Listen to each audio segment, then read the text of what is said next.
These are a couple of quick announcements, and help me with pronunciation of the Aboriginal people of this area. Snuneymuxw?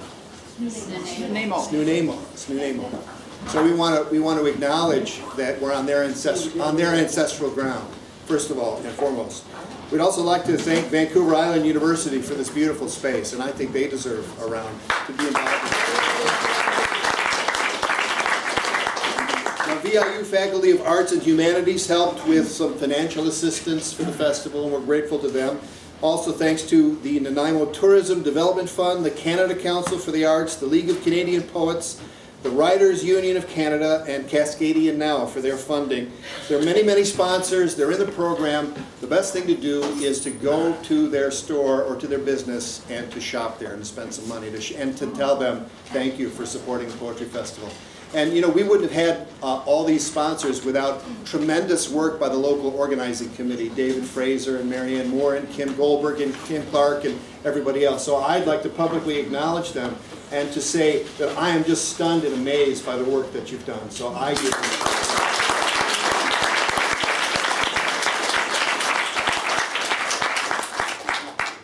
I finished in the last 6 months reading a book of Peter Berg, his essential writings and interviews. And Peter Berg is one of the men credited, one of the people credited with this notion of bioregionalism and seeing it as a very radical act to restructure the way in which we see the place in which we live, not so much as a country, but as a ecological system, as a bioregion. And there's nobody in the bioregion who has done more work to create, to deepen the concept of this notion of Cascadia than the person we're about to listen to, and the person whose tremendous work and life energy has gone into this new map that's going to be unveiled today. I'm very grateful for the last couple of years to have gotten to know him a little better, to have had a chance to interview him, and to get some sense of the depth at which he's working, because what he has been doing with his life's work on Cascadia is a revolutionary act. It's a prophetic act. It's an act of deep love for the place in which he lives and the place in which he was born. And it's something that I think we all can learn so much about. And it can deepen our own experience with our lives by getting to understand this concept and by going in some of the directions that will be suggested by this man. So please welcome David McCloskey.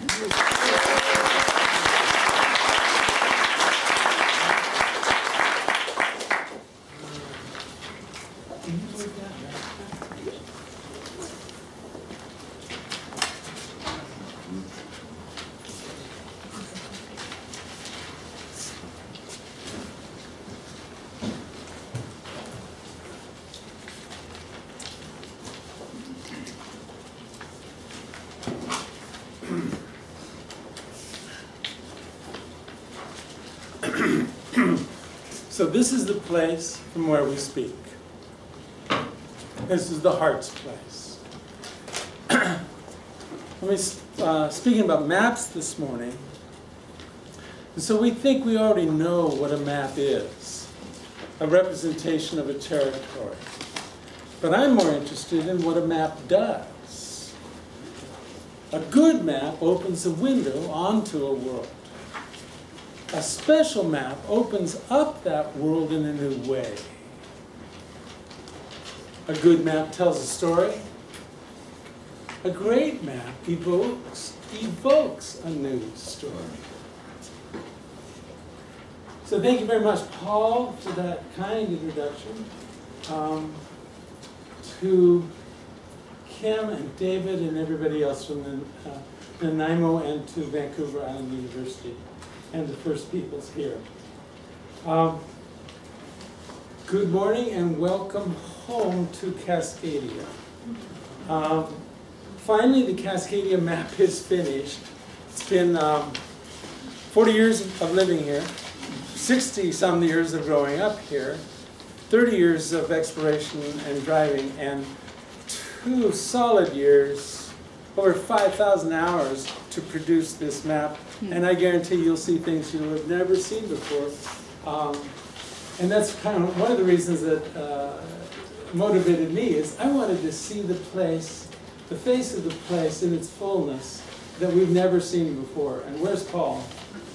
One of the questions that you got to keep asking on the way back or way out is, how is it that we have never seen this before? That's an interesting question, but not my direct question. So this is a double dream for me, both finishing the map and to be under the auspices of the Cascadia Poetry Festival. We dreamed this, it was a pipe dream about 35 years ago on Whidbey Island with some folk, gentlemen here. So Cascadia is a real place. It is not a projection, nor a utopian dream or fiction. It is a real place, and a life place that deserves to be understood in its own terms, with its own character and context. So this is an introduction, a portrait poem, to the house of Cascadia, in the hopes that the house truly becomes our home. So we begin, as we always should, in the potlatch spirit with the elders, and that means here, the mountains and the rivers, and the salmon and the first people. That's the Columbia Gorge, of course, the great river of the West. When you say Fraser, when you say Columbia, you're talking about the entire necklace of rivers. So for us to say, oh, it's my place, or it's this place, or it's that mountain range, misses all the contiguities, the wovenness of the place. Say it several times. Our world is woven and laminar, and that's kind of the subtext theme here. So this is the heart of Cascadia, where it got its name. So how did Cascadia get its name? This is the short version of that. These are the great cascades of the Columbia River. They are buried, inundated under Bonneville Dam now. But this feature, this phenomena, the cascades, are the great signature of Cascadia, of the place, because that's where earth and sky join together and inscribe a living memory into the land, which is the rivers. And there's no river like the Cascadia. You know Cascadia has the two largest rivers on the Pacific coast of the Americas. Nichiwana, the great one. And then Fraser's right there. And then there's a couple more. But then up here there's the Skeena and the Nass and the Stikine. And oh my God, it's incredible. So we go to the great cascades of the Columbia River, and you notice now it's waterfall heaven, especially on the Oregon side, the steep scarp of the Oregon side. And there's 600 waterfalls there. We had Peter Berg up, and someone took him to one of these, and then a little tour, right? And he says, that's it, this is Cascadia. I saw it. I felt it. He's from California. So, quickly, how did Cascadia get its name? Here's the experience we need to keep in mind. So this is from where we speak in terms of the name. Okay, those are the endless waterfalls. That's the Lilo Falls, also gone under the Dalles Dam on the Columbia River now.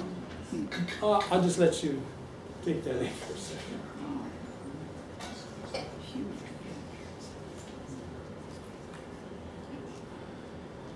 So they said you could hear it from miles away.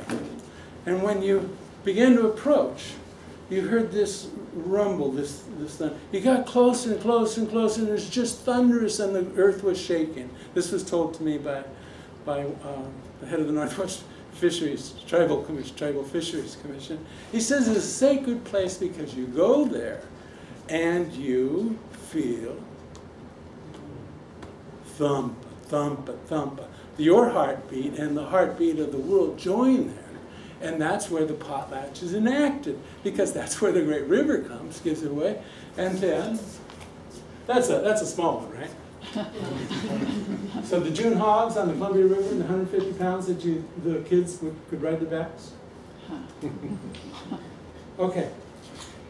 So how did these names get?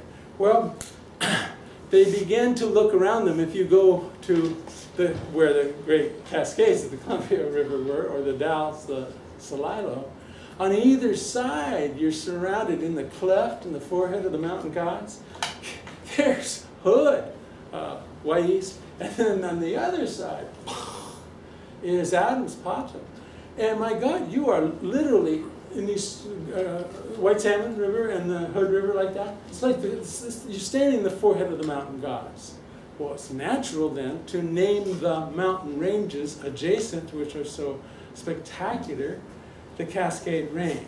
Now, this East Coast guy, he wanted to name them the President's Range, and that's why we have Mount Jefferson, Mount Adams, and so on like this. Okay, you need to look at this one clearly. This is from the new map. I really won't talk about the map. It's about the names. Most people don't know it. You've heard of the Cascadia subduction zone. But the names from the cascades of the river to the mountains, metaphorical transference, to a whole bunch of seafloor features in the 1950s and 60s for the people, the marine geologists who did the work, the survey work, which led step by step to the revolution in plate tectonics. Before they figured out plate tectonics, they had named the Cascadia Channel. Okay, you see, that's not, by the way, Cascadia Channel's not coming out of the Astoria Canyon. It's coming out up in Washington and out of the freezer. So that's the Cascadia Channel. That, oops, coming down here, sorry. You see that? There's actually a little tiny place to pass between these two ridges, the Cascadia Gap. The Cascadia Channel goes out here. It's so powerful, it splits here. We're about 1,000, not 800, 600, 800 kilometers out.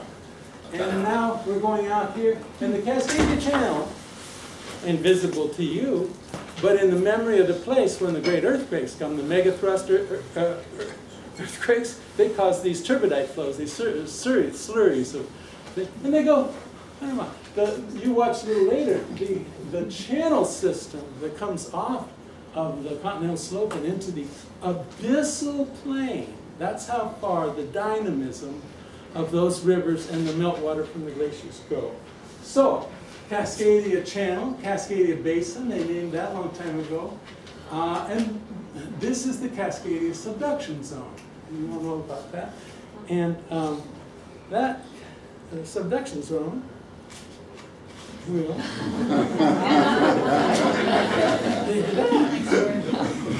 Okay. Now, I started a long time ago, 30, 40 years mapping. The first map we made, and you can't see it here, starting in your backyard, was of our ecoregion, which is, see, we lived in Seattle right there on Queen Anne Hill, the hill behind the Space Needle. And so then we mapped the neighborhoods of Seattle on bicycle. Then we went farther and farther. Watersheds of Seattle, which they had no map of.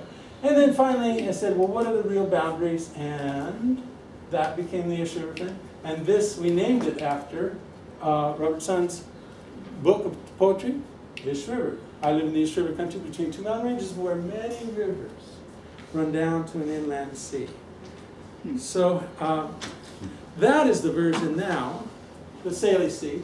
And it's pretty cool in some ways because the fellow who pushed it really hard, he was a marine ecologist from Western and Bellingham, and he wanted to show, bring focus to the inland marine waters, right?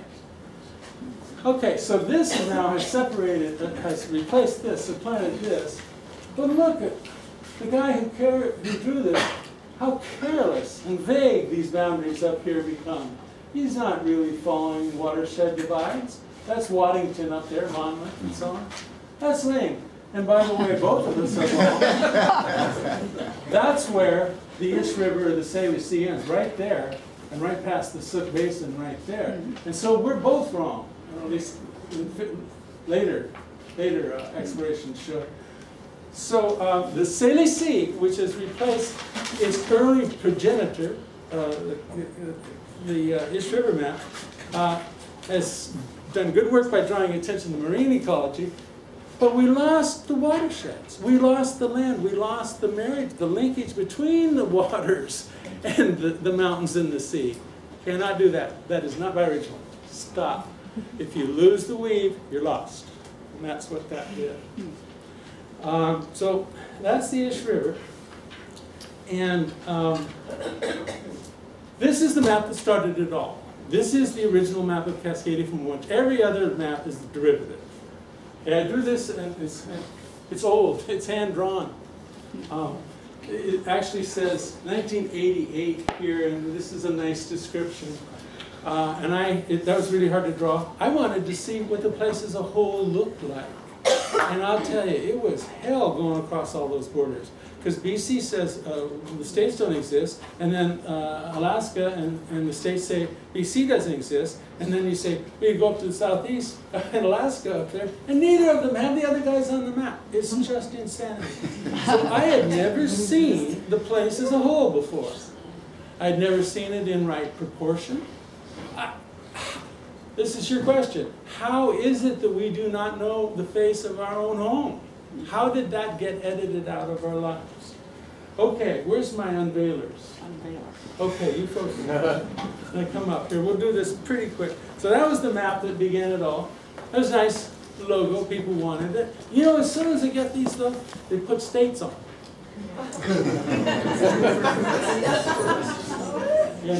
Yeah, we need those first. Yeah, that'd be great.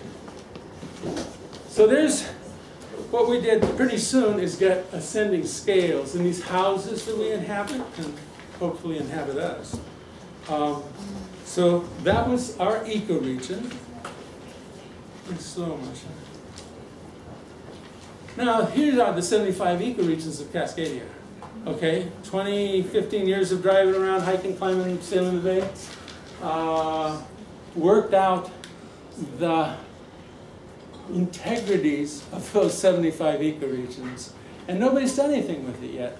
I've had to move on, but this is just pregnant with possibility here. Is one of the latest ones, the bioregions of Western North America. So here we are about 30,000 miles. We're right there in Nanaimo. Here you are about, how big is Cascadia? Square miles or kilometers? Which one? You choose. Do you have any idea how big this region is as a whole? No. Yeah. 1,000 north and south? Oh, no, square miles. Area, not not distance. Is that what you meant? Okay, well, I'll tell you. Okay, so ascending scales. There's nothing secessionist or ignorant or parochial or provincial nor autarchial about Cascadia. We want relationships on every level of habitation. I'll show you that in a minute. So this is to show the ascending scales. And we belong to all those places in different ways. Except we don't act like we do. We need to remember that. Okay, this is on the map, the new map, and that just shows you as a neat little graphic where we are. Okay, and just 1 minute here. I just move this ahead. So this is what I've been trying to make a map for 20 years, and this was, you don't know, but they used to have giant cameras, like 18 by 24 film cameras. This was back in the day we walked up. This is in 1994, I tried to make a map. Couldn't have made the map that you're going to see then at all. It just wasn't possible. So this is a little tiny map. We have a few up here for sale kit. And then you can download it for free from the Cascadia Institute. And I wanted a simple map that would finally look decent. And it worked. And it described it correctly. Okay. Here's the printing of the latest map. Earth Day 2015, 1,000 copies in Portland on the biggest, you could fly an airplane with that press. It's just incredible. So GIS technology, whole new data sets, and an incredible press. So there we go. Okay, now.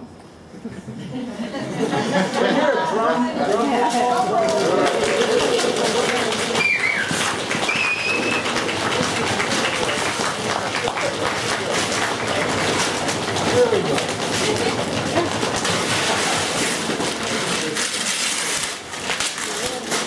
David, Mrs. Kim. Okay.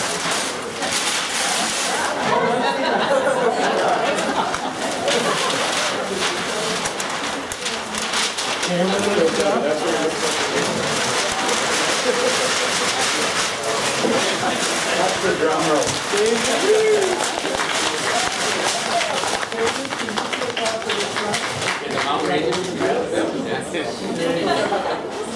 We'll just put that down.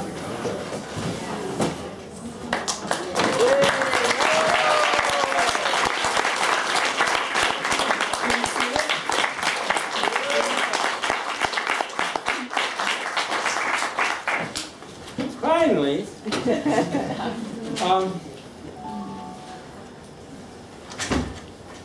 a high-resolution map printed on the best paper we could.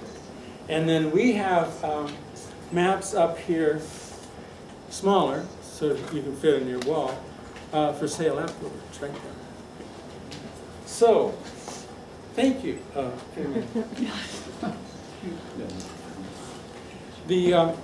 This won an award. Esri is like the Google of making maps, Google Earth, that kind of thing. But all the maps in the world made these days are made with GIS. The people who invented and really run GIS is Esri. So this won an award before it was finished. It won an award with last year's map. So they haven't seen this map yet, but it's on the cover of the new Esri 30th annual map book. So it's the best maps in the world to get into this map book, and then for some reason they put it on the cover. Beautiful. So this is on the cover, which just freaked me out. So, okay. Number one, how it works. How's the map work?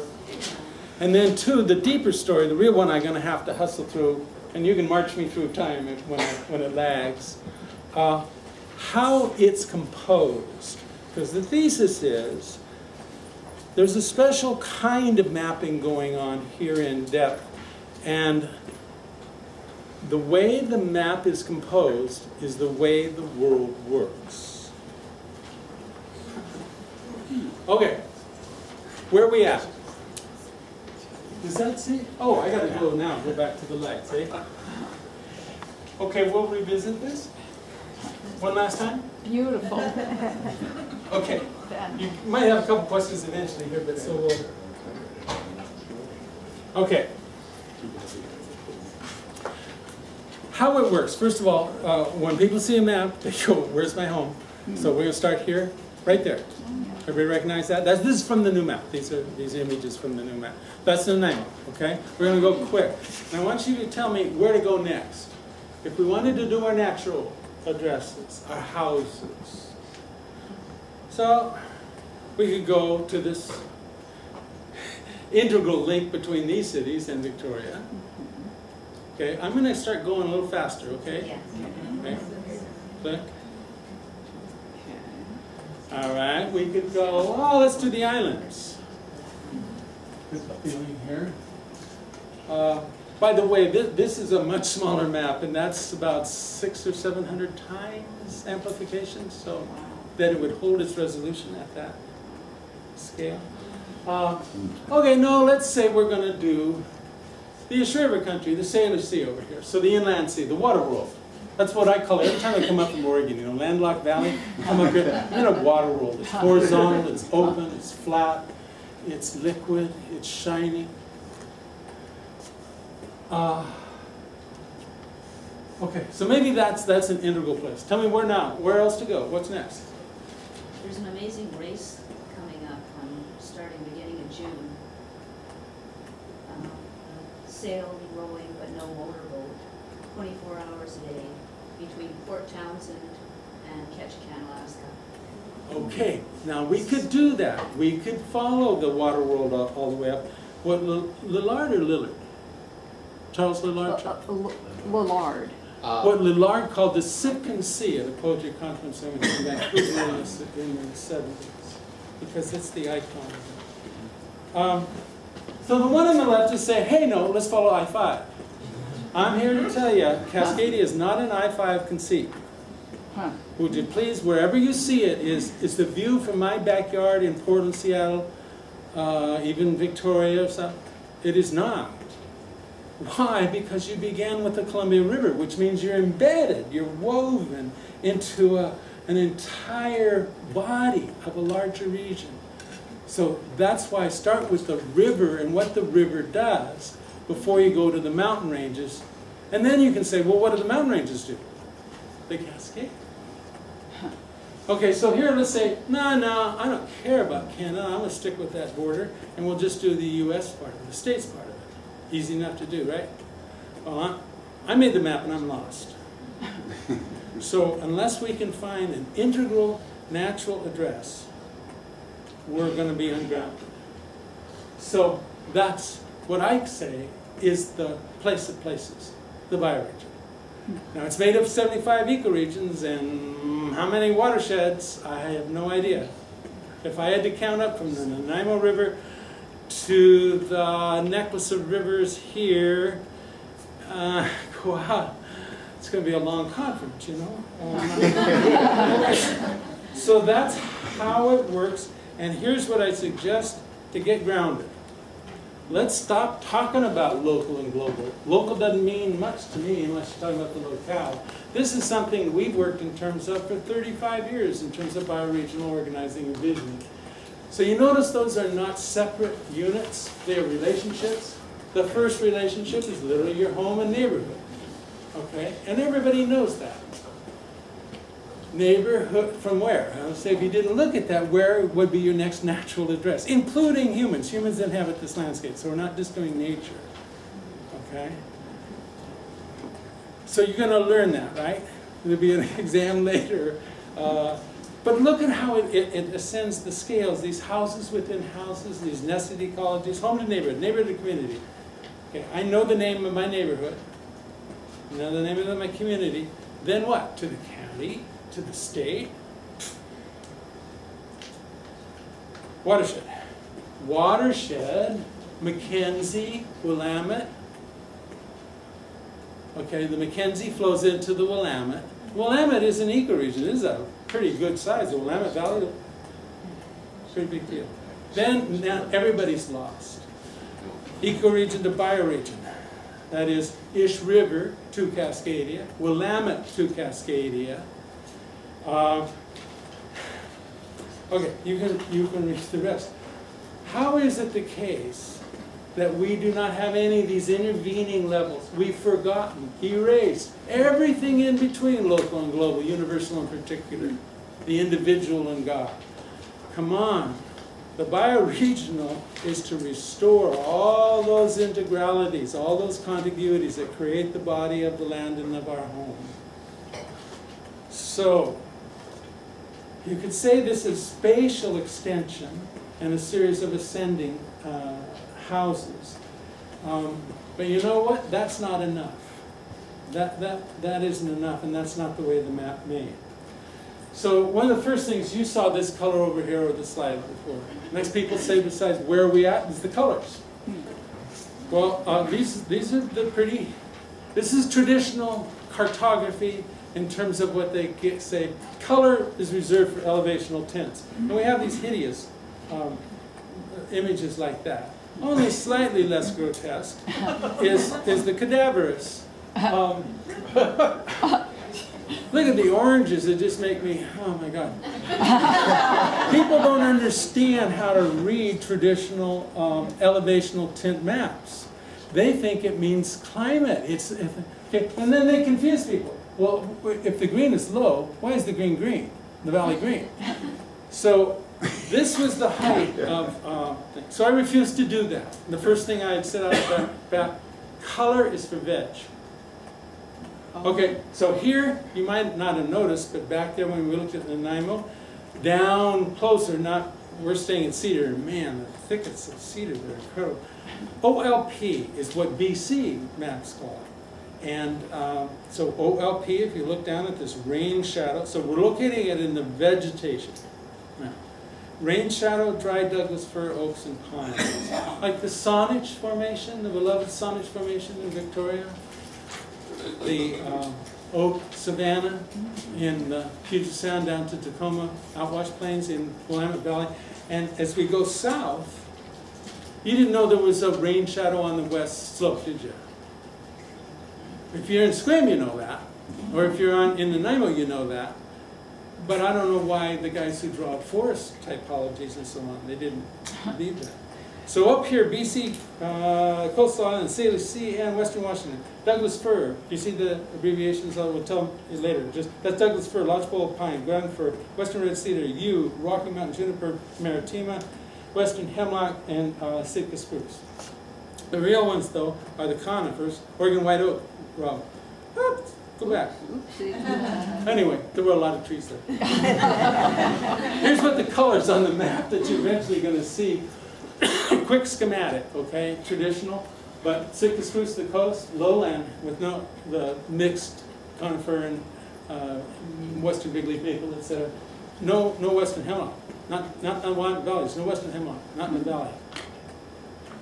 The lowland, the foothills, cedar and a whole bunch of stuff. Mid-montane, that would be silver fir, so on. So you're climbing up in the snow zone, up to mountain hemlock. Alpine coastal western ice, alpine interior Rocky Mountain. ESSF is a huge thing, and the Engelmann spruce fir up there, and right below the, like up to the tree line. East slope in the Cascades, IMC. You don't want to get lost in those right now. Those are the colors. That's what the legend looks like. There are 27 forest types, and I won't go into them here, but each of them are then coded in terms of a color, and you'll find that Sitka spruce, for instance, on the map. So you can go back and forth, and you can find out how it's composed. Those are the colors. Now the context, real quickly. Where are we here? Well, I've always heard we're on the far forgotten corner. We're on the far periphery. Just would you please just suspend all that nonsense for a minute, erase all that stuff, those lines on the map, and return to the face of the place itself, and let the face shine through. If you look at, thanks to Google Earth, I look at that, and I see mountains, and plains, and ice, and sea. So that tells me that our essential context, our natural address, is the North American Cordillera and the Northeast Pacific. It rides the verge of them. It has nothing to do with Ottawa or New York City or Washington, D.C. Not inherently. On a secondary level, yeah, but not the land itself. So here's part of the thesis. Our context is forgotten. We can't even tell where we are in the world. That's where we are. And so that's part of the world that we need to unlearn. It's like all that center periphery stuff. You guys are out in the far forgotten corner. No, we're on the verge. We're in an incredibly dynamic, vibrant, fresh place. So what's a next context setting thing? Well, that's the continental divide marker where Lewis came across with Sacagawea in Idaho. That's the marker right there. That's how he figured out. He figured out where they were. Very simple, okay? Continental divide, everybody's got that. Ready? Got it? Okay. So we're going to follow that continental divide. The shape of Cascadia. You can feel the curve, the arc. That's the essence right there, just those two axes. You get the mountains and the sea. You notice how they mirror one another? Well, that's part of the integrality. The mountains mirror those subduction zones and the accreted terrains that are jammed in. So if you ever draw Cascadia, she's a beautiful dancer. She's not always curved, nothing clunky, chunky, arthritic about Cascadia at all. And you feel that bind of energies. That's from the flag, and that's echoing that. Some people say it's a sail, some people say it's an orca fin. I say it's the top half of the quarter crescent moon rising, because if you look to the southwest on the third and fourth night of a new moon, you can always see her shining. There's her face shining in the sky. Always reminds you. I was at a conference once here, and I peeled in the audience who were sitting there, I peeled an orange, and I showed Sharon Dubiago the top half of the peeled orange. She said, that's the shape of Cascadia. She said, oh, I get it now. I'm going to have to hustle here. The boundaries, real quick, and we're going to go quick. Okay, you got to learn the Mendocino fracture zone. That's where the San Andreas Fault goes out to sea. That's just a quick transect, north to south, across that basic zone. Guys, real slow here. Okay, there's the transect. Don't worry about details. This is north, up there on that end. That's the Cascadia Basin. That's a little seamount. This is the Mendocino fracture zone, and that's Northern California. Can you tell the difference? By the way, that Mendocino fracture zone, we don't learn this stuff. That goes for this is the Mendocino fracture zone here. Those are the broken blocks on the seafloor. That's their ages. This is our earth plates right here. That's the Mendocino fracture zone. Goes out to the seamount chain out there. It also goes under North America, about 3,000 kilometers. It's maybe 7,000 or 8,000 kilometers long. I'd call that a deep structure. Okay, on either end, on the seafloor, the boundaries, Mendocino fracture zone there, that's the Aleutian Trench up there. Okay, we're going to go across the tallest mountain in Canada, Mount Logan. That's Mount Logan right there. We're coming from the Yukon Plateau. I'm going to cross Mount St. Elias and going down. Okay? That's what it looks like. This is up there, Yukon Plateau. This is Mount, these aren't high enough, by the way. You didn't get it quite right. That's Mount Logan, right there. That is Mount Logan. That's Mount, Logan is 1906. That's our feet. Mount St. Elias is 1808, right there. Here's the continental shelf, right there. That's the continental slope. And that's where really the transition begins to the Aleutian Trench. And that's the seafloor. That's the abyssal plain. That's a pretty good boundary. Okay, I have to go faster. Okay, Mendocino is an incredible place where the San Andreas Fault goes out to sea in the Mendocino fracture zone. You should visit it. That's looking north. You look north, looks like you're in Alaska. You look south, you're in California. Wave cut benches like this. And that's the Kings Range. It goes 4,000 feet in 3 miles from the sea. Up. And that's the elk herd on the side of Mendocino. There's a place down there where I stayed, which was Thomas Merton's favorite meditation spot.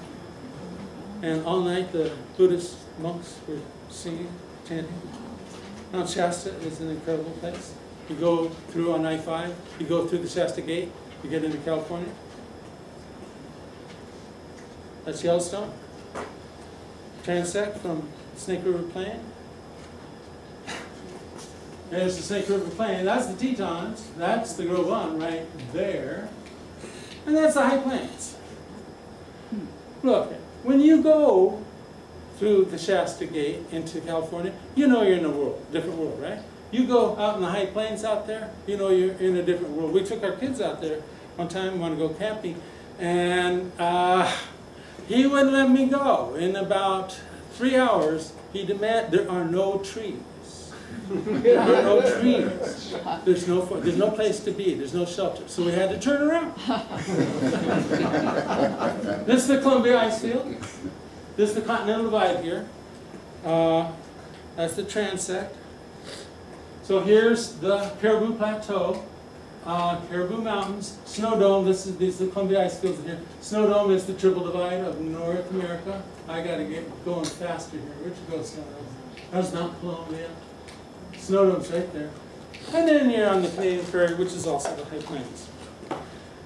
There's the big guy.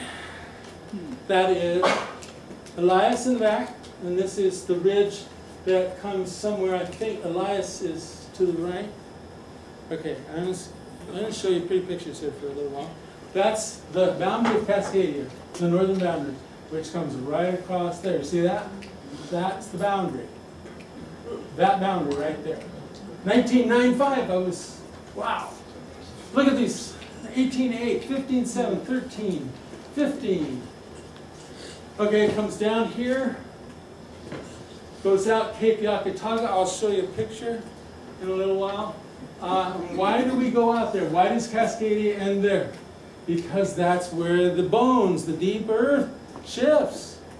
And here's the Alaska, the Aleutian Trench picks up. Here's Yakutat Bay, Icy Bay, and we're just going right out where the deep bones tell us to go. That's what they throw up. Here it is, real quick again. That's called, this is the Queen Charlotte Fault, Transition Fault. All those mountains that you were looking at are right in there. It's just incredible. The dynamism. Mountains are earthquakes, blasted high. Okay? That's Cape Yakutaga, and that's where it comes, and that's the Pampona Spur, and that's what you see right there. And that's why Cascadia ends there, according to me. Here is how the map is composed, and the thesis is, the world is woven and laminar. It's composed in layers because that's the way the world works. Here's the way we think. And I don't think the world works very well according to the way we think. So where do we start? We don't start in the earth. We start as if we were cloud people, not earth people. We're floating up in a transcendental plane when you go to our thinking and our categories. So what I suggest is we have to unlearn that received set of categories. And you don't unlearn it just by saying it's stupid. You unlearn it by getting grounded and going deeper and going home.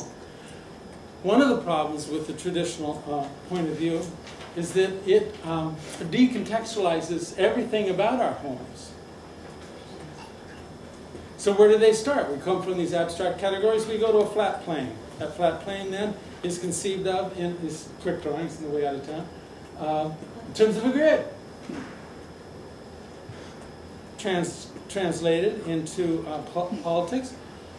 As soon as we go to political boundaries, do you notice how they just erase everything on that map? All the depth, and all now you're just walking across like a flatlander. So they're not only not earth people, they're cloud people, but they live in a flatland. And they live in a flatland in which all extension, all those linkages, contiguities out, are all the same. They've all been reduced to the same. So that's what the graticule looks like. That's the latitude, longitude from which the maps are made first to find location. But that's where a lot of people think, work. Okay.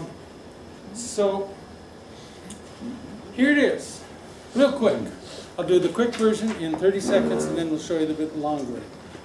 How to get grounded?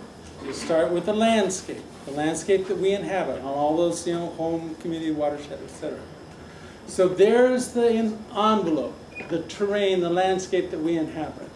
You go to the earth below, the deep earth forces below, come to the sky above, the winds and the weathers above. They then create the rivers, the hydrology, that weaves the whole fourfold together again, and you have a mirror play between earth and sea and sky. That's the physical template.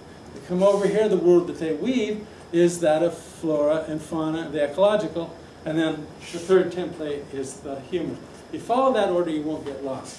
So here we go. So here's the terrain, here's presented here. The terrain, the landscape, the envelope that we inhabit. Okay. Then I'm creating a diagram. I'm a teacher. Okay, then we go to the earth forces below.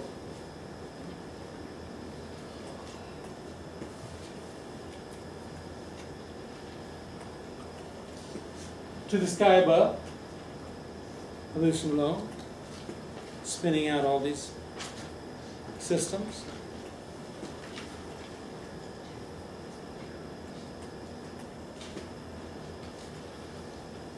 To the waters, the hydrology, and that forms the first template. And it's amazing to me that geography and cartography does not have an ordered sequence. They don't have a model, which means that you can do anything you want, which means you end up in projection. Okay, maybe I don't need to say anything, you just look at the pictures.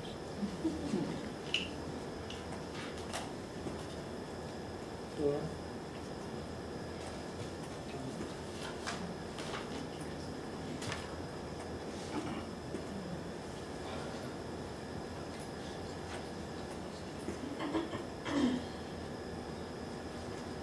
Okay, now when you get into flora and fauna and the way they're woven together, through that first template they have ecosystems.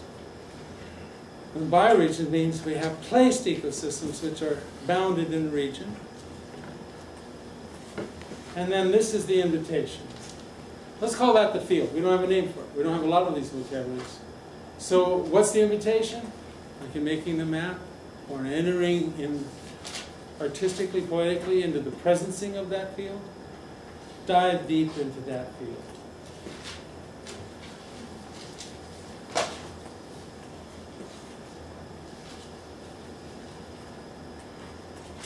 So a standard map tells us how spatial features are distributed. A bioregional map shows us how our world is created on many levels. So here's the spine of the Rockies. Again, that terrain, that's the Crow's Nest Pass, Route 3 there. This is how we make the map, okay? This is elevation mask from a digital elevation model, and that's what it looks like when you add shaded relief to it. And that's then the base map for our new map. That's what it looks like when you give it a color behind it. We notice we don't have C yet, so we'll get C here in a second. And so we'll add C, and that's was the simplest one that we began.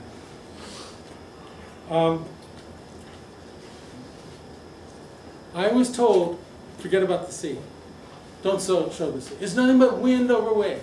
Why would you want to do that? I said it's what creates our world. This land is a gift from the sea. So you're going to ignore the gift. Okay. I'll show you some just the key things. This is the old film map of this fabulous coastline that we have. This instantly recognizable, distinctive coastline. So then we begin to add bathymetric color to it.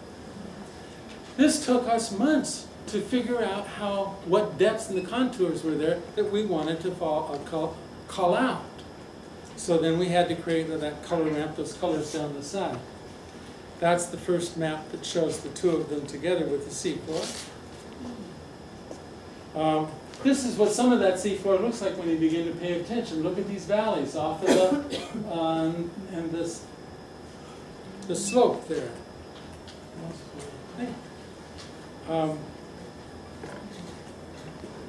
You may not know it. How many Cascadians are there in Cascadia? I've counted about 12 different kinds of Cascadians. Here's one you will never see, hardly ever look. There are cascades that come off the continental slope. You see that? Step waterfall? There's a plunge pool. How far does Cascadia go? Deep. Way out there.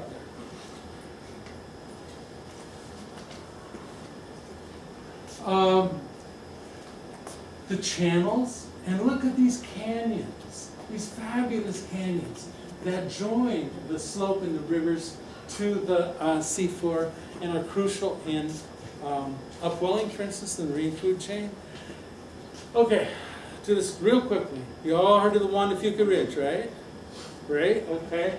It's not well named. It's not just a ridge. It is two ridges, and those ridges are spreading. So this is the first time you'll see the seafloor named correctly in terms of current marine geophysical properties. Can you help me? I got it right here. Okay. This is the axial magmatic valley. That's the spreading ridge that goes that way. And you'll see it here real quick. So that's an imaging of what that looks like. It's turned around. You see that right there? It's there, that horseshoe. That's a famous volcano called axial volcano. But anyway, made in dramatic color, that's what this looks like on almost an oblique view. Okay, real quickly.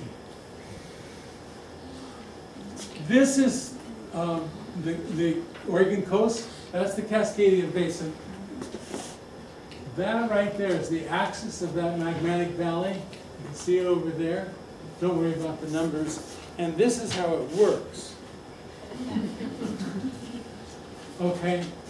When you hear those spreading ridges, they are a divergent margin. So new earth is being created there, and they're pushing, the ridges are being pushed apart in either direction. Okay? Then there's a convergent margin. This ridge is going that way. This ridge is going that way. That divergence, that spreading center, then has to have a convergent margin, and that's the subduction zone. So they go together. You can't have one without the other. This also shows how these accreted terrains, these sediments that are jammed up against, not subducted, become like the Oles. Become the Willapa Hills, become the Oregon Coast Range, become much of California. This is when the slab down here melts, but it doesn't come up. That's the Coast Range. BC Coast Range, the granodiorites there. And then that's our Cascade volcanoes. And that's just the beginning. Okay, I named the seas. There was this Adamic quality about making the map. We figured out that these different layers out there all were pretty significant geophysically. So there's now unofficially named the Cascadia Sea, the inner Cascadia Sea, the middle Cascadia Sea, and the outer Cascadia Sea. And I argue they're all together one.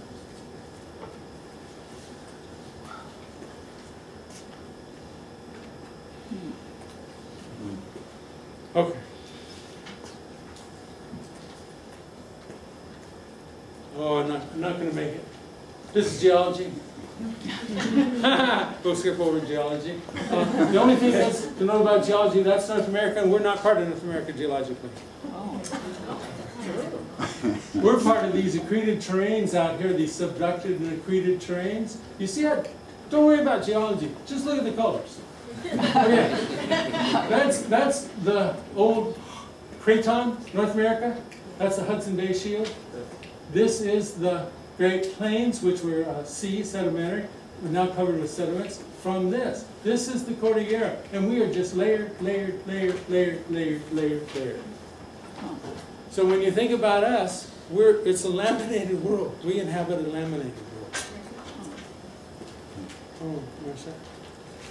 Okay, laminations. That's all you got to image here. Just laminations. That's BC. This is Southeast Alaska, and there we are again up there where we came in, and that's called the Yakutat Block. Yellowstone.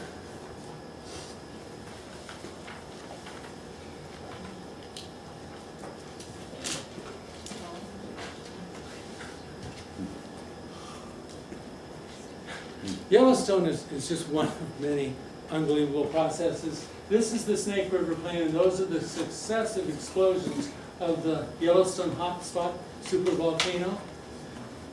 Going across, you say, well, why would you, who cares about Idaho? The Snake River Plain. Subduction zones, you think that's important? Whether you meet a hotspot. Hotspot's like a blowtorch, a thermal plume from the mantle of the earth. And much of Cascadia, 50, 60 million years ago, when we were a micro-island continent in the mid-ocean, which reeled in these terrains, these island arcs, and reeled them in and reeled them in and reeled them in, and gave birth, the mother of Cascadia. I'll quit here with this in a second. That shows you the plume of the Yellowstone hotspot. Oh, I thought you were talking about Yellowstone. Now you're talking about the Columbia River flood basalts. You know, all our interior plateaus in this region are almost all flood basalts, right? Modoc, Snake River, the bimodal there, Columbia, Fraser, Chilcotin, Motherstone book, nice book, Stikine. Come on. They're all integral. Well, that's how big, that's probably 600-700 kilometers across. That's how big the hotspot of Yellowstone is when it goes under the edge of the plate of North America. It created it. Okay, that's what it looks like. Imaging, but from seismic. The new geology is, that's the God's eye of the prismatic spring at Yellowstone, which next to the Fire Hole River. Cutting down Yellowstone Falls, which to me, even though it feeds the Yellowstone, Missouri, that's a Cascadian waterfall. That's just our other side, and that's cutting down through the old caldera walls, the giant volcano wall. The new geology, again, by a younger woman, is going to make plate tectonics a special case. That is, plate tectonics is going to be about that big, and it's going to have a whole new context, because they started seismic tomography, putting like a CAT scan on the Earth through the seismic sensor networks in the West, and now they can image down to 600 kilometers or so. Here's the one by the name gal, Karn Sigla. That's what they're tracking now. And that's, on the left you see the Farallone's plate, which gave rise to Cascadia. All those layers, I'm showing you now as best we can how they're created, at least part of how they're created, the forces. So that's about 1,000 kilometers, that orange layer down there. And each of those are different microcontinents or plates.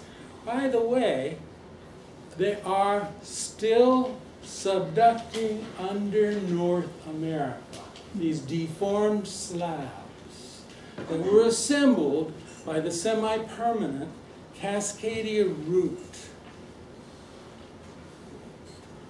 Marcia, can you come help us? I'll take a quick break. If we had energy and time to show you how the rest of the layers are composed, we could. Let's just take a quick little break here and see if there's any immediate questions. That last stuff is amazing, isn't it? Okay, that's the new geology. Can you? No, I need to go to the next one. Yeah. Any quick questions? You never told us how big Cascadia is. Well, our best new measurements, we just did it, about 1.495 million square kilometers, and about 575,000 square miles, and that's the land. And then if we added those three seas, we're up to about 3 million square kilometers. So given volcanic activity, what kind of time frame would actually change your map? Well, we have St. Helens lavas marked on the map, so that's 1980. You just have to stay around. For all this mapping, you just have to survive. Keep going. So what I'm in the middle of, and we can break any time, is showing you how the map is composed by layers.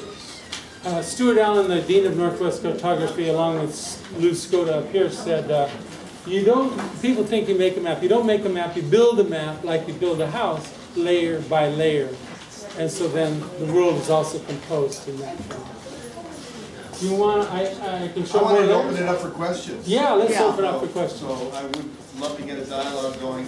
You know, one of the things you showed was Celilo Falls, which is underwater, but Celilo Falls is still there, is it not? It is indeed the new imaging by Army Corps of Engineers.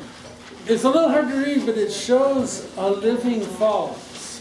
And it's one of the great metaphors, right? You didn't see it in this other one, but there's a ghost image of the Willamette River, an image of all the ghost channels. And it's kind of like bringing daylight into creeks and towns and cities and stuff. The ghost hydrology is still there. The falls are still there. And someday they'll come back.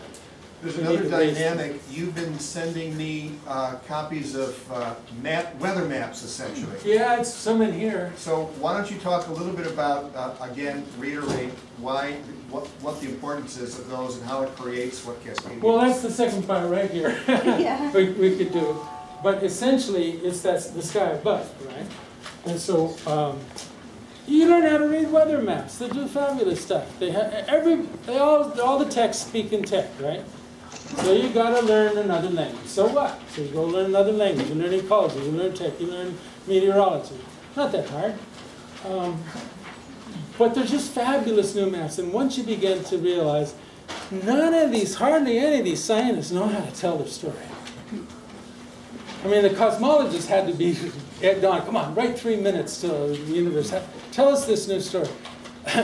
What I invite you now is, if you go into any of these layers and become friends with those layers, like meteorology, like climatology, the imaginative integration that is invited, not only to compose a field and the dynamism, but to see into its depth and to give its meaning, it's just unlimited. And it's a great time with all these new technologies. The one I've been sending him is Earth Winds. You've probably seen it. It's every night. I could. Huh? You want to find Yeah, it? I'll just show it to you. Okay. But anyway, well, how much do you want to do on that? Well, maybe tell us the resource for that wind site, that Earth Yeah. Winds, is it? It's coming out. Just coming up. Just go ahead and click through. This is hydrology.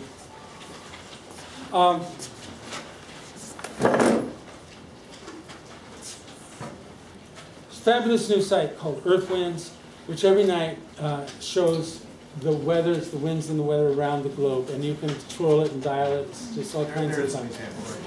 That's it. No, go back. Oh, okay.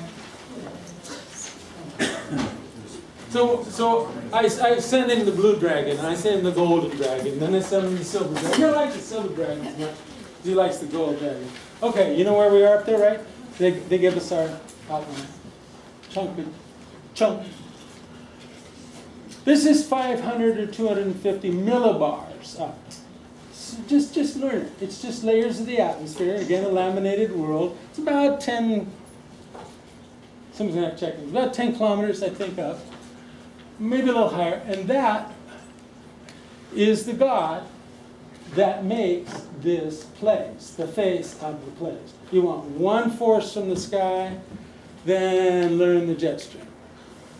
Now, why didn't we have rain and snow and rain? Why are we hurting? It's just, God, the rivers, the Rogue and the Umpqua, they're damn near dead already. They're just parched, and it's snow season. You see that right there? That's the ridge, the triple R, the ridiculously resistant ridge. It's been sitting off of California. That's California's climate cause. That ridge is what makes California Mediterranean. Okay, when I say in Eugene, we're right there in Eugene, and we're in California North, and you guys in Seattle have this terrible weather because you're Alaska South. Okay, when that ridge comes up, blocks the jet stream, it splits. It doesn't show it here really. When it goes north, it cools down that Siberian and that Yukon air, and guess what? You get 4 months of frozen ice, the worst winter on record on the East Coast, right? We didn't get hardly any snow in Eugene, pretty dry, and the Southwest is already parched. So that caused, that's nowhere near as strong. This is big. This is about as big time in the sky as you can get. That's the jet stream. I'm swirling around. If something blocks it, that ridge, which is not as strong, it changes all the weather. That's why there is a drought in California. You glossed over a little bit about Washington being southern Alaska and Oregon being northern California. Can you elaborate on that? No. Why is the dividing line the Columbia River? Why does it happen like that? Okay. When you do this kind of mapping, or you dive deep in the field, you are not looking for nouns. You are not looking for fixed, static, stolid entities. You're looking for verbs. You're looking for dynamisms. But they show themselves as phenomena. We are doing a phenomenology, if I can use that language. Okay? So when you say, Columbia River is a dividing line, that's a fixed thing. It's not a dividing line of anything except two states. So when I say California North, it's where the ridge migrates. It's where the ridge moves. When you say Alaska South, it's where that ridge retreats. It goes up for a rebound, and then it comes back, gives it up. The big guy, the Aleutian low, comes in and shoulders everybody else out. Wheels in. Okay? How to understand, you got me going here, no slide. When you do weather, you're doing phenomena that you can analogize as actors in a field, in a drama, and each of them are relational, they play roles. And so, come on. Now, so if you go for the rebound, come on, someone go for the rebound. It's okay. So it's this kind of push and pull. That's the Aleutian low, and that's the Pacific high. And so you always go. So you want to say that you want to understand the weather? Then you name that dance that you're looking for. Because you're not looking for entities. So that's part of the erasure that I invite you to do. Forget about that metaphysics of categories and transcendental spaces. And you have to unlearn it all. It's not hard if you pay attention. Is that okay? Sure. You mentioned two poets in your presentation, but poetry has played a significant role in your ability to more deeply understand Cascadia. So can you talk about poetry a little bit? Well, almost at the beginning, there's some of the gentlemen here, when we were trying to imagine the place, we couldn't get much help. There were individual histories, there were geographies, but they were of places, and they were categorical. The fish of Puget Sound, the mushrooms of the Pacific Northwest. So if you pick up a wildflower book identification, oh, here's the yellow. Here's the, what the hell good is that? For understanding the whole synoptically. Okay, so there was very, very little help. I just got lost. Poetry, Robert Sun. Oh, Robert Sun. So we had no money, very little technical competence, and we wanted to invite a new kind of inhabitation here. And the only way we could do it, is there anything more peripheral economically than poetry? There was nothing more marginal peripheral than bioregional. And then if you do the combination, the poetics of a re-inhabitory imagination, then you've got your audience of one. So we decided we had to go evocatively. So that's why I made the maps. That's why I made the maps all these years. That's why I make the map for you today. That's why there's some of those maps up there available.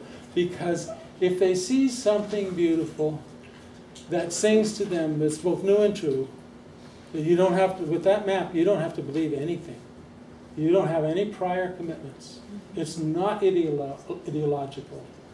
It should speak for itself, as any poet, etc., should speak for itself. And so, why don't we switch? So we made the maps. I made a flag, but then the question was, who sings the plays? And this gentleman in this front row was one of the people that helped me out. I don't know whether he remembers it, a long time ago. We were driving the day Richard Hugo died. And I got a little bit of elegy from Sam on that. And so we started to go around. Well, who sings the plays? Who are the best voices? Well, that was a wonderful, naive kind of way to start, I guess. But we wanted help with imagining the plays.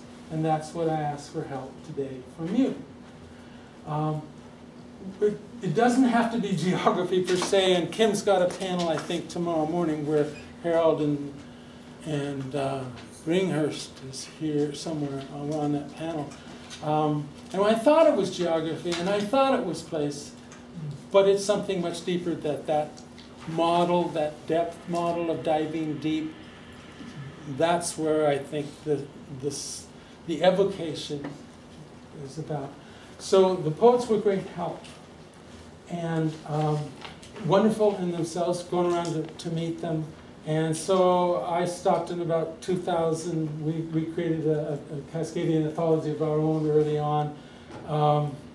Friend, it was called Season Songs. A friend gave it to Gary, and he said, interesting, but don't sacrifice it on a Procrustean bed, I think, something like that. So that kind of stopped me, so that took another 20 years to recover. So then we did an anthology called Mountains, River, Sea, and Sky. and that's not done. And one of the reasons it's not done, after 20 years, this 30 years, I got a couple left, is it wasn't quite there. Now, I don't know whether we agree on the strength of what you would call regional poetry. There are great voices, and they all need to be heard, and they all sing like the trees in their own different way. So I would always invite everybody to the stage.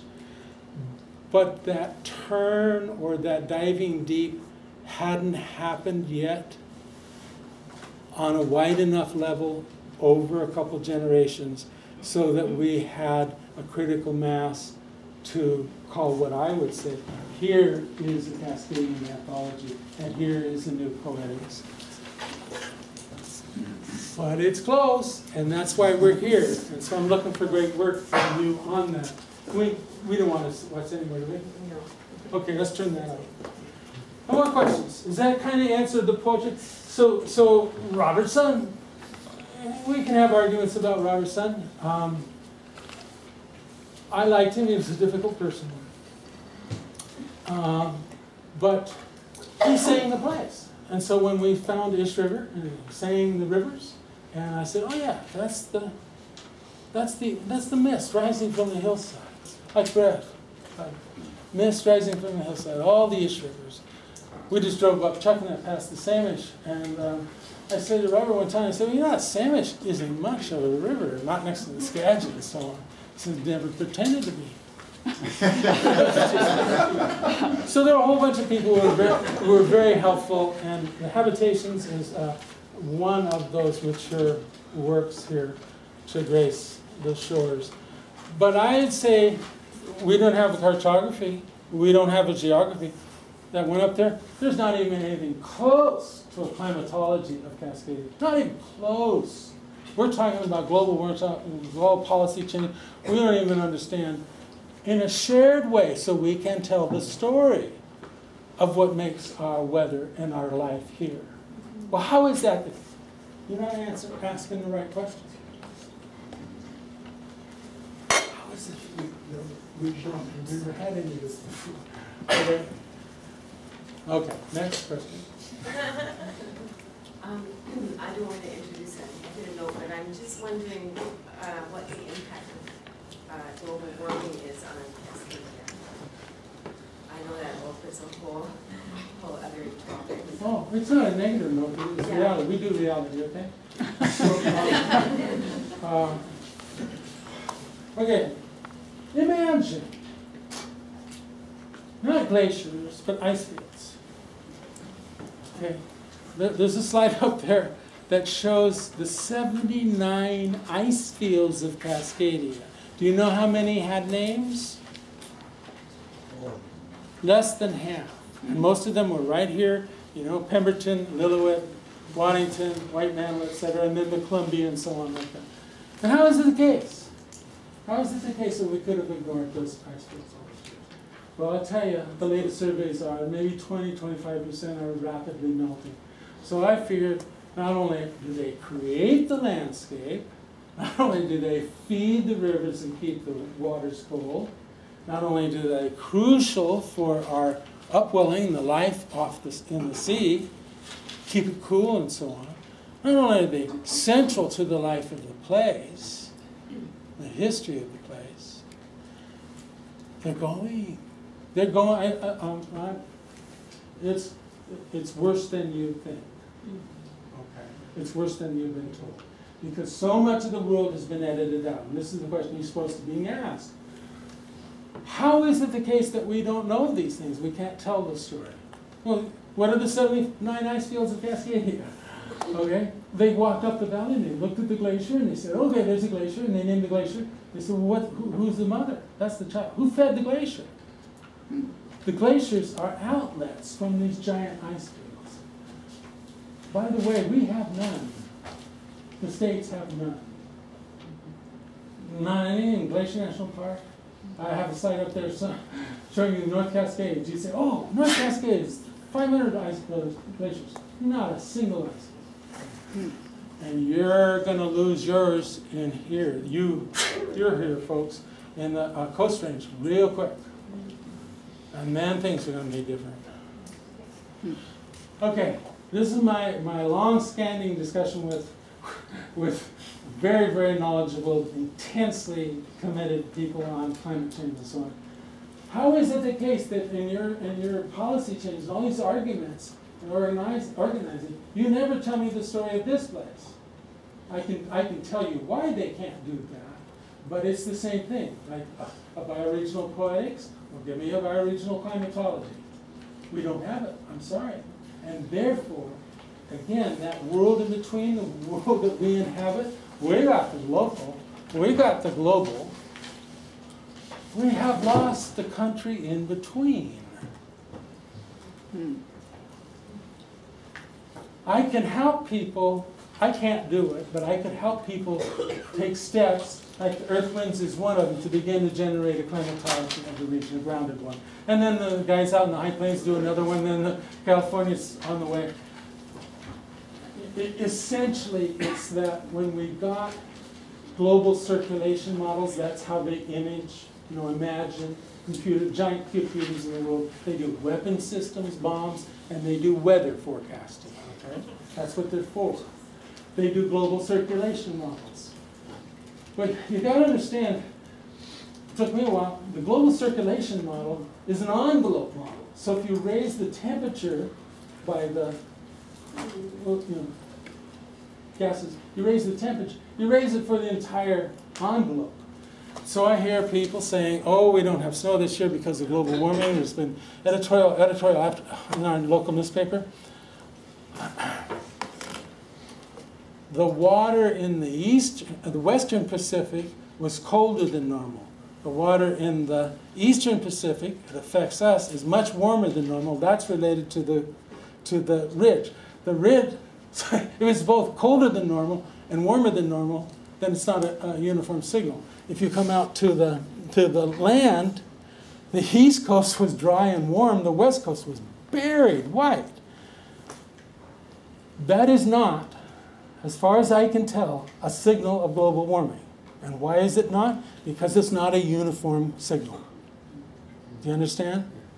So the very fact that we then launch into global warming as the cause of our low snowpack or the weather systems this year means that we don't have our own story. Please, come on. We need it more desperately than ever. And when we substitute these other stories, these global stories, or transcendental stories, you can lose the place. Everything's decontextualized, and we're lost. I just want to say, if people want a better idea of what global warming can do, especially to an ecosystem, there's actually a very good movie. It's a documentary about it called Chasing Ice. It takes place in a lot of different places. God, that's incredible. Remember when that one cracked? That was insane. And that giant, it looked like a whale, a giant salmon kind of flipped over and then it's incredible.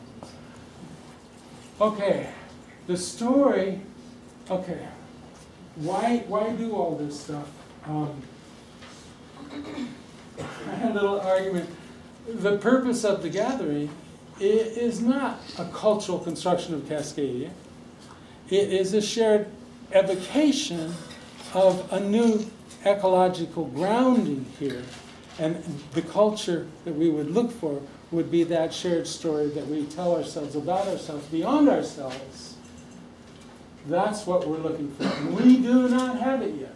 We have threads, we have bits and pieces, we have great witnessing, but we do not have that shared regional story in depth.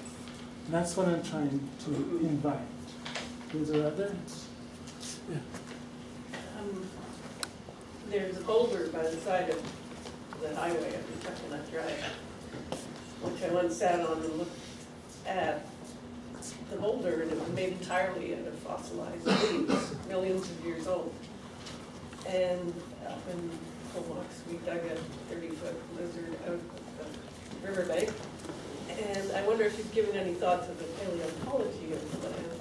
We have to tell people at our museum that we don't have dinosaur bones because these these are marine sediments. We've been underwater for the last 16 billion years. I can't do it, but you folks certainly can. You know, I think we don't learn enough science and we make it way too hard. And that's why the poetic imagination can translate and go into the heart of it. And that's what we need. So those bones, those sediments, you know, some people say mammals were created in Cascadia, evolved in Cascadia. I don't know enough to really even address the question. Out there on the plateau, the Columbian over in here, is that true? We're talking 40, 50, or however. I can't do it. I don't know those stories. But why don't we have the story at the tip of our tongue? It's about 65 million years 65 old. million years. So that's a good example of not having the world is woven in laminar. That's part of the laminations. Okay, if you really begin to believe the world is woven in laminar, we would then begin to act in an embodied way, in an embedded way, rather than those abstract God's eye view from space way. Heather, yes? I just want to ask quickly about your map and the dams. There's a lot of dams. Okay. How might they have changed or do change the topography or where the rivers go? Or is that on there, or No. am I just out of it now? No, I could not do highways, could not do dams, infrastructure. Cities are there. There's Vancouver, there we are here. Fusotopolis. I thought dams change the water. Oh, they do. Yeah. Yeah, very definitely. Like Bonneville Dam with the Great Cascades, like the Dalles Dam with. Let's see, that guy from Montana. That poet from Montana. Can't remember his name now.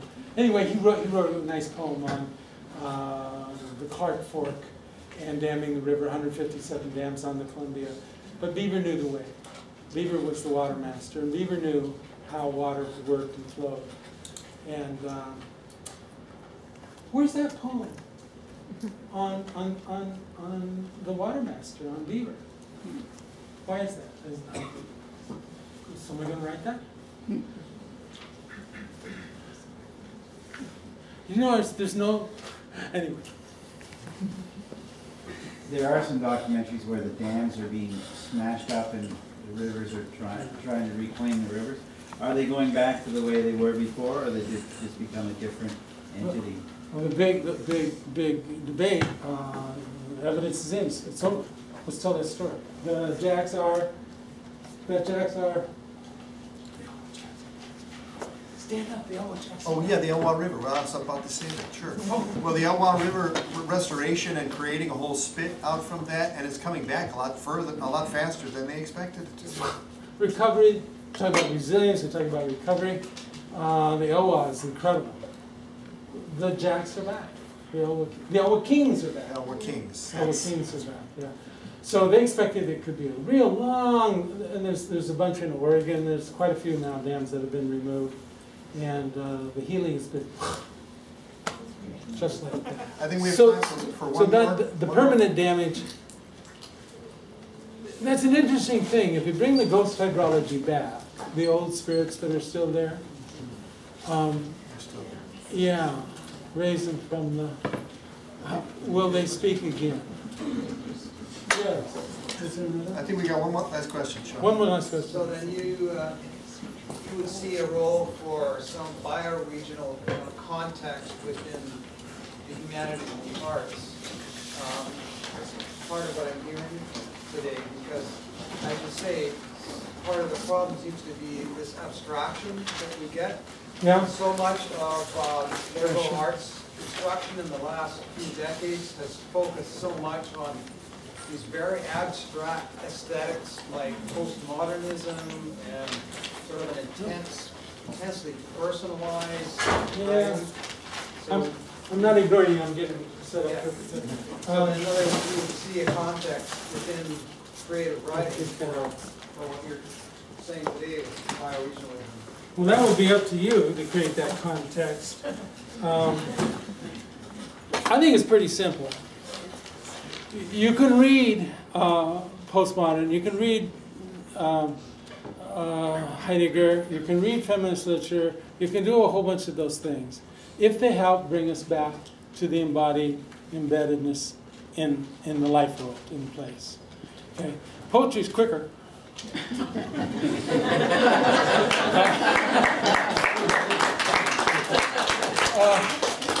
Can I have just a minute more to take that off? There, for the first time, are a few maps that you can get.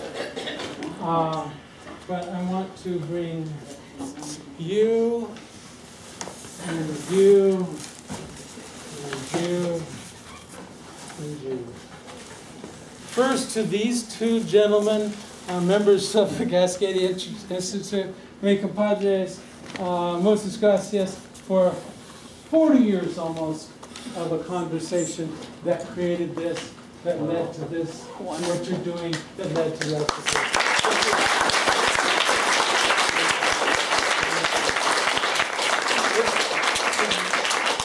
It's Jim Riley, Whitby, Seattle U, etc., and Dan Clarkson from Seattle, Madrona neighborhood, and Seattle U, and Harvard, and environmental things. So you get the first two copies. To you, sir, in the potlatch spirit from the heart of the place. A map for you.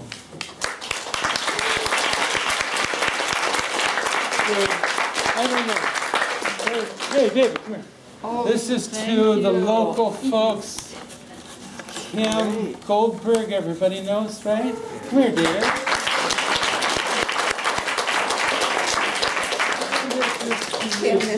In honor of all your wonderful work, both personally and in the festival.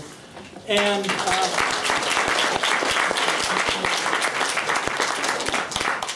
there's some historical and contemporary documents here which generated the idea and the movement of Cascadia. And you're welcome to those. Those are for free. This is the most recent one. And this explains that model, that in-depth model that I was showing there in that graphic. That explains it. Here's the story of the East River. Here's the ecoregions. Here's the bioregions. These are for sale. Here's a few of the little Cascadia map for sale. And I want to thank you very much. And I look for all that vocation and invocation.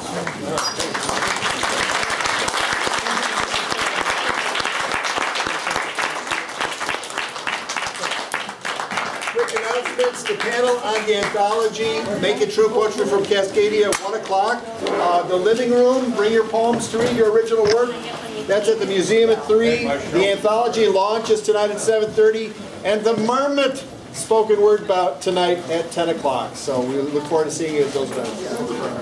Okay, thanks.